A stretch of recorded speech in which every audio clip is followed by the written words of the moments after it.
So guys, ito na naman tayo. So mag-aantay na lang po tayo ng susunduin ng coordinator natin. So ayan. So ayan. Impake. Alas 3 na. So sana hindi kami malate. Pero masyadong maaga to. Hindi naman talaga kami malilate.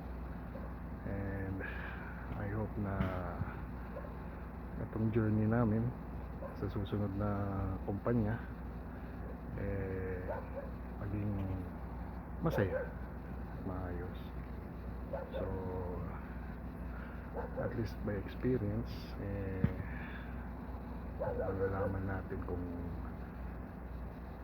ano magiging sitwasyon natin, at mostly dapat makipagkaibigan muna, learn the culture sa